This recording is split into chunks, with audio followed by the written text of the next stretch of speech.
Olá! Hoje eu vou falar com vocês sobre um assunto que, geralmente, quando se pensa em filosofia e saúde, a primeira ideia que se pensa é que o assunto possível de ser abordado dentro dessa confluência seria a ética. É um assunto bastante pertinente à filosofia, realmente. É a filosofia que estuda a ética, porque geralmente os estudos éticos são estudos não científicos, mas especulativos. Agora, nesse blog eu pretendo mostrar com outros vídeos lá à frente e com outros trabalhos que a confluência entre filosofia e saúde pode ser muito, mas infinitamente maior do que exclusivamente a ética.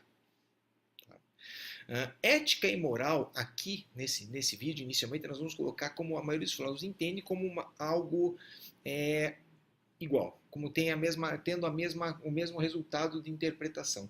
Existem alguns filósofos que colocaram um pouco diferente as duas ideias, mas a princípio eu vou colocar como a maioria dos filósofos entende, como igual, e no final do texto eu vou dar uma separada.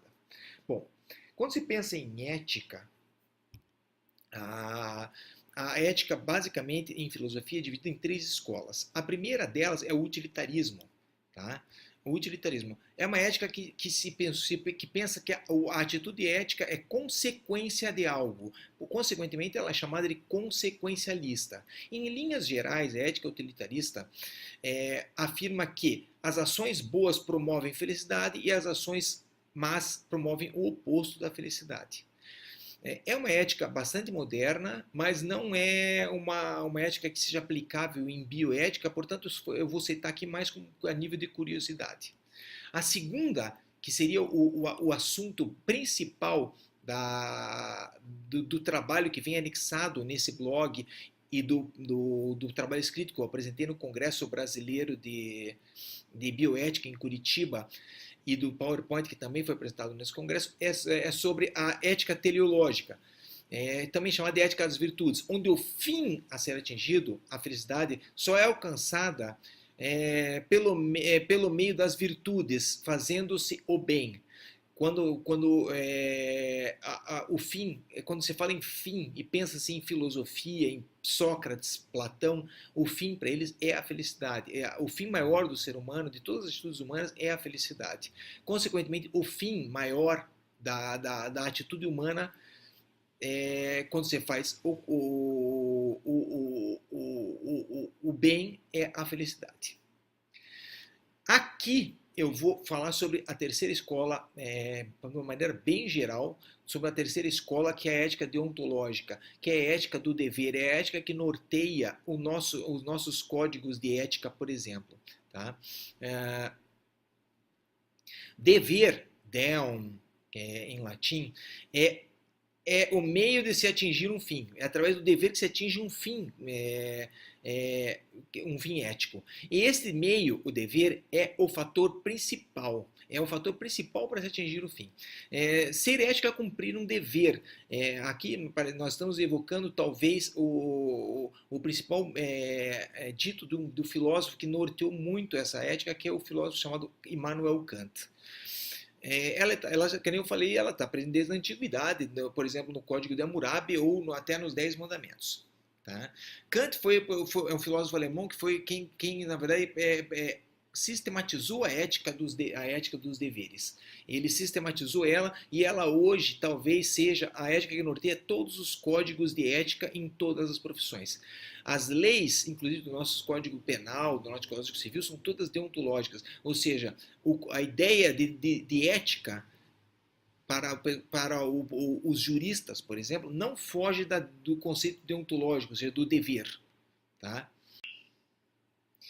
Kant é um dos filósofos profundos e dos mais complexos da história da filosofia.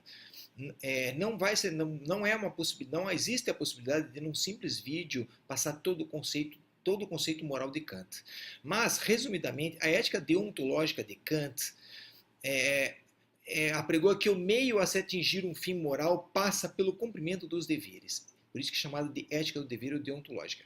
O cumprimento do dever não deve ser uma imposição para Kant, mas deve ser fruto de um pensamento racional. Ele era um filósofo que acreditava que a racionalidade humana era imperativa, que E que, após essa racionalidade refletida, essa racionalidade, o homem sente uma vontade de fazer o bem. Ele chamava de boa vontade ou vontade boa, que é exatamente como nós interpretamos popularmente como boa vontade, ter boa vontade de. Após a avaliação racional, o homem teria uma boa vontade de cumprir o seu dever. Então, cumprir o dever, após passar pelo crivo da racionalidade, estimularia no homem o surgimento de uma boa vontade em cumprir o seu dever. Tá? O homem, a partir daí, sendo interpretado como um ser racional, vivendo em comunidade, e mediado pela vontade boa, cumprem as normas e fazendo seus deveres. E é basicamente isso que é a ideia kantiana de moral. Tá? Seguir as normas hoje, e para Kant também, é seguir os códigos ou as leis. Não são normas pessoais, por isso que se chama ética kantiana. Ética kantiana. Não é uma coisa que eu acho que são as normas impostas pelos códigos. A marca maior da ética kantiana são os famosos imperativos categóricos. Todo mundo conhece esse conceito kantiano de imperativo categórico. Na verdade, são as diretrizes que transformam as nossas ações em uma máxima universal. Os imperativos categóricos para Kant são diretrizes que norteiam as ações a fim de transformá-las em uma máxima que todos os seres humanos tenham a obrigação ou o dever de cumpri-lo. Tá? Eu vou ler para vocês a máxima, o imperativo categórico básico, porque a partir desse alguns outros surgiram, mas esse é o básico, que foi assim como foi erigido por Kant. Age como se a máxima de sua ação devesse se tornar uma lei universal. Esse é o imperativo categórico mais importante, o básico, o primeiro de Kant. Tá? Nós sabemos, como médicos e como cidadãos, como profissionais da saúde em geral, que nem todos os conceitos éticos a nós colocados estimulam em nós a boa vontade ou a vontade boa. Existem alguns conceitos éticos que nós não concordamos totalmente. Para Kant não existe essa possibilidade. Você deve cumprir todos os preceitos éticos impostos pelos códigos, mas nós sabemos que existem alguns preceitos éticos que não fazem parte do nosso arcabouço de interpretação. Aí cabe a separação que alguns filósofos fazem entre ética e moral. Ética é o que é imposto pela coletividade, e moral é um conceito mais individual. Então, eticamente, algumas coisas que são eticamente obrigatórias ou deveres, moralmente podem ser questionadas por nossa razão.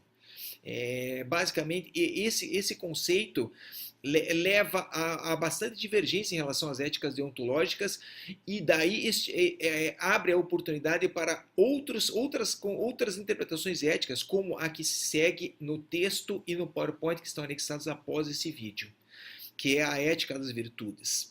Eu espero que vocês achem interessante e postem comentários sobre o assunto. Muito obrigado.